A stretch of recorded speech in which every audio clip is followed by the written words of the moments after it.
네, 28년 만에 추진되는 산업안전보건법, 이른바 최근에 김용균법이라고 더 많이 알려져 있죠. 이 관련법 개정에 대한 논란이 거셉니다. 이 산업 현장의 재해를 막겠다는 정부의 취지에 대해서는 대부분 공감을 하고 있지만 기업 손실이 너무 커지는 것 아니냐, 기업의 책임을 너무 무겁게 지우는 것 아니냐라는 지적도 있습니다. 관련 내용 좀 짚어보도록 하겠는데요. 오늘 함께 하실 분은 최진영 변호사 자리하셨습니다.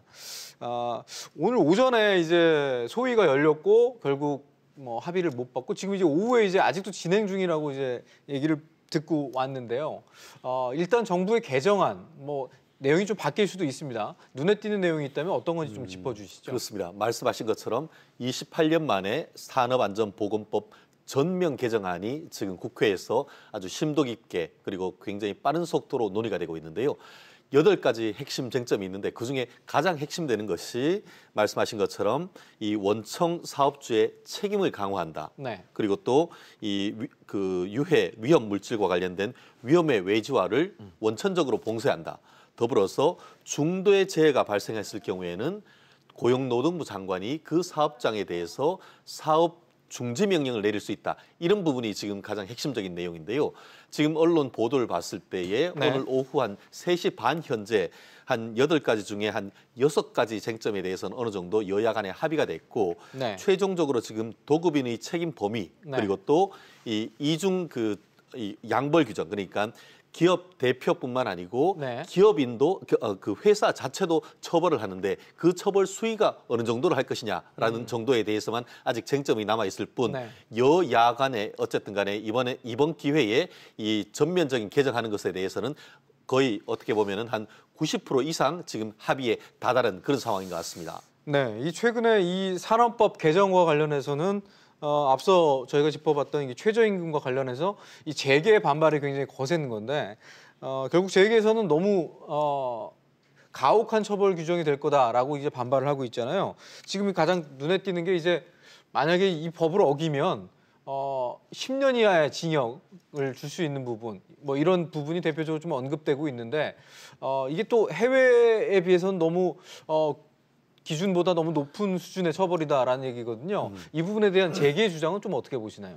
그렇습니다. 실질적으로 재계 같은 경우에도 이렇게 빨리 한마디로 군사작전 하듯이 일주일 만에 이 28년 동안 유지되었던 법을 개정한다는 게 과연 다른 법과의 형평성이나 이런 거에서 맞느냐라는 그런 비판이 상당히 큰 것 같습니다. 실질적으로 지금 최근에 보면은 관련해서 한국경제연구원에서 600대 기업을 상대로 해서 여론조사를 해봤더니만 개정하는 방향 자체에 대해서는 공감을 하지만 현실 여건을 반영해야 된다라는 여론이 50% 이상 되는 그런 부분을 봤고 네. 더불어서 이런 개정안이 효과가 있을 것이다라고 예상하는 것은 15% 정도밖에 안 될 정도로 기업 측면에서는 이와 같은 전면적 개정안의 급속한 개정에 대해서 굉장히 걱정하는 부분이 적지 않은 것 같습니다.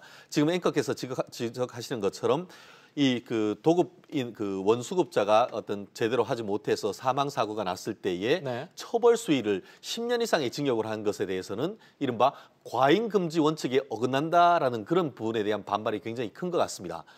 그것이 좀 전에 말씀하신 것처럼 외국에도 이런 부분이 법이 업주를 처벌하는 규정이 있지만 네. 그 처벌 수위가 현재 개정하려고 하는 것보다는 훨씬 더 낮은 것이죠. 결국 지금 처벌 수위를 높여서 현장의 관리 감독, 안전에 대한 수위를 높이자라는 취지가 있지만 다른 나라들과의 형평성을 고려를 했을 때도 지나치게 어떻게 보면 업주에 대한 처벌 수위가 높은 것이 아니냐. 그걸로 인해서 오히려 위헌 소지가 있지 않느냐라는 네. 그런 얘기가 나오고 있는 것 같은데요. 네. 이런 부분에 대해서 지금 국회 같은 경우에는 특히 보면은 도급인의 처벌 범위와 관련해 가지고는 지금 같은 경우에는 하도급 업자한테 대해서만 처벌을 하면 되는 네. 어떻게 보면 관리만 하면 되는 것인데 지금 같은 경우에는 하도급 그 밑에 관계 하도급이 있는 데까지 다 처벌해서 처벌 범위도 넓히고 네. 더불어서 처벌 수위 같은 경우에도 아까 말씀하신 것처럼 10년 이상의 징역이라든가 아니면은 양벌 규정에 있어 가지고 기업에 대해서도 예를 들어서 일률적으로 10억 이상의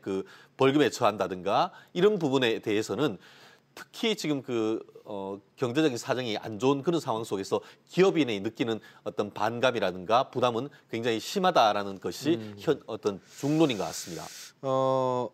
이 개정안과 관련해서 또 이제 그 앞서 말씀드린 그 어떤 그 양벌 규정이나 처벌 수위에 대한 논란도 있지만 눈에 띄는 내용은 이제 고용노동부 장관이 이 작업 중지 명령을 이제 할 수 있다라는 부분이 신설돼서 추가된 부분인데 이 부분과 관련해서는 그러면 구체적으로 이제 장관이 어떤 해당 사업장에 대해서는 판단을 해서 그냥 작업 중지 명령하면 중지되는 건가요? 그렇습니다. 그 부분과 관련해서 지금 뭐 민주노총이라든가 지금 현재 정부라든가 그 친노동계 측면 같은 경우에는 중대한 재해가 발생했을 때에 한마디로 사람이 먼저가 아니냐, 사람을 먼저 구조를 하거나 하기 위해서 사업장 전체에 대해서 작업 중지 명령을 내리고 그래서 시정을 한 다음에야 이 라인을 다시 돌리는 것이 합당하다라고 해서 이와 같은 이 중대재해 발생했는 작업장에 대한 고용노동부의 이 장관의 그 작업 정지 명령을 하는 것이 합당하다라고 하는 반면에 지금 그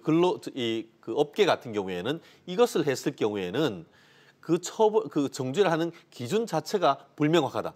현실적으로 지금 같은 경우에도 이 고용노동부 장관의 이 작업 중지 명령이 있습니다만 법적 근거가 없습니다. 이번 같은 경우에는 안전보건법상의 그 근거를 지금 마련하자라는 취지인 것 같은데 지금 그 기업계 같은 경제계 같은 경우에는 그 기준이 너무 자의적이다. 한마디로 귀에 걸면 귀걸이, 코에 걸면 거걸이 나름대로 의미는 있다고 하지만 사건이 어떤지 명확하지도 아니한 상태에서 일괄적으로 좀 과잉 대응하듯이 행정 조치가 있을 경우에는 그로 인한 어떤 후속 그 손해가 너무나 클 수밖에 없는 그런 상황이기 때문에 이런 부분에 대해서도 아주 면밀한 어떤 규정을 통해서 이와 같은 근거 규정을 만드는 것을 해야 되는 것이지 지금 이렇게 졸속으로 굉장히 어떻게 보면은 모든 것을 이 행정관청에 맡기는 이런 부분에 대해서는 법 개정에 신중을 기해야 된다라는 것이 이 경제계의 어떤 항변인 것 같습니다. 네.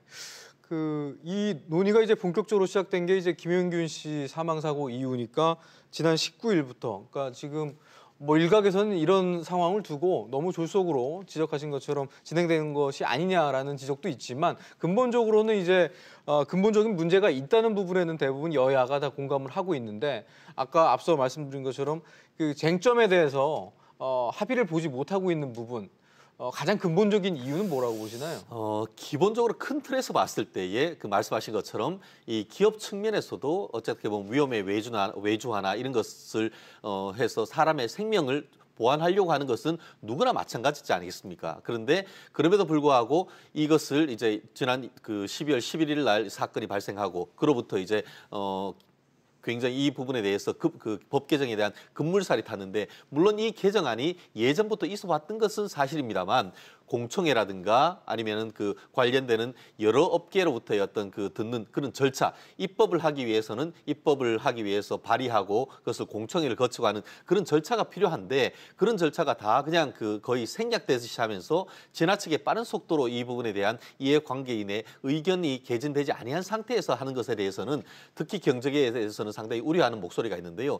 그럼에도 불구하고 지금 여야 같은 경우에는 어쨌든 최근에 특히 우리나라 같은 경우에는 1년에도 수천 건 사상자가 발생하고 있어서 산업재해의 발생률이 OECD 어떤 전체 중에 1, 2위를 다툰다고 한다고 하면은 적어도 이 시점에서는 전면 개정이 되든지 아니면은 일부라도 적어도 이 부분에 대한 근로자를 보호하기 위한 제도적 개선이 있어야 된다는 점에 대해서는 여야 할 것 없이 공감대가 형성된 것 같습니다. 그렇기 때문에 오늘 내로 합의안이 나올지에 대해서는 확신을 할 수는 없습니다만 오늘 들어오기 직전까지만 봤을 때도 거의 어느 정도 합의에 이른 것을 봤을 때는 이 노동계의 어떤 목소리 그리고 또 이 업계의 어떤 목소리 이런 부분을 나름대로 조화해서 하나의 옥동자를 만들어낸다고 하면은 우리나라 어떤 근로계의 발전을 만드는 어떤 이정표가 될 가능성도 상당히 있는 그런 상황인 것 같습니다.